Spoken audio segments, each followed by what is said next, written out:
یہ جو طوفان آئے ہیں اس کے مادی سبب دو ہیں کہ یہ جو لکڑی کے تاجر ہیں یہ اور جو جنگلات کے افسر ہیں یہ خبیث پھانسی کے قابل، انہوں نے پہاڑوں کو صاف کر دیا، درخت کاٹ کے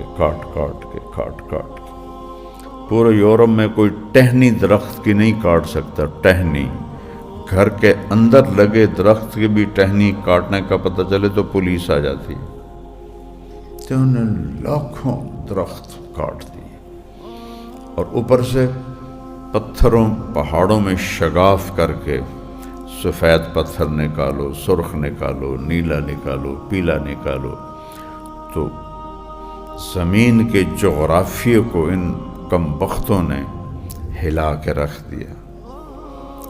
یہ بھی ایک وجہ ہے، ویسے تو اللہ کا امر ہے لیکن سائنسی طور پر یہ وجہ ہے۔ یورپ میں کیوں نہیں بادل پھٹ رہے؟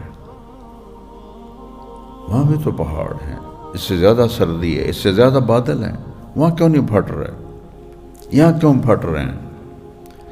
اب یقین مانو بیٹا، اللہ کی قسم، مری کا کوئی گھر نظر نہیں آتا تھا، درخت ہی درخت، درخت ہی درخت۔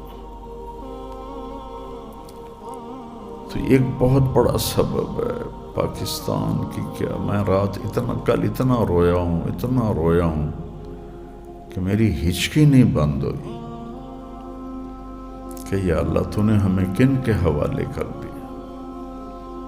یہ ہزاروں کو جو پانی نکل گیا، سینکڑوں نہیں ہیں، ہزاروں ہیں، بچیاں، بچے، بڑے، بوڑھے، جوان، کہاں ان کی قبریں بنی؟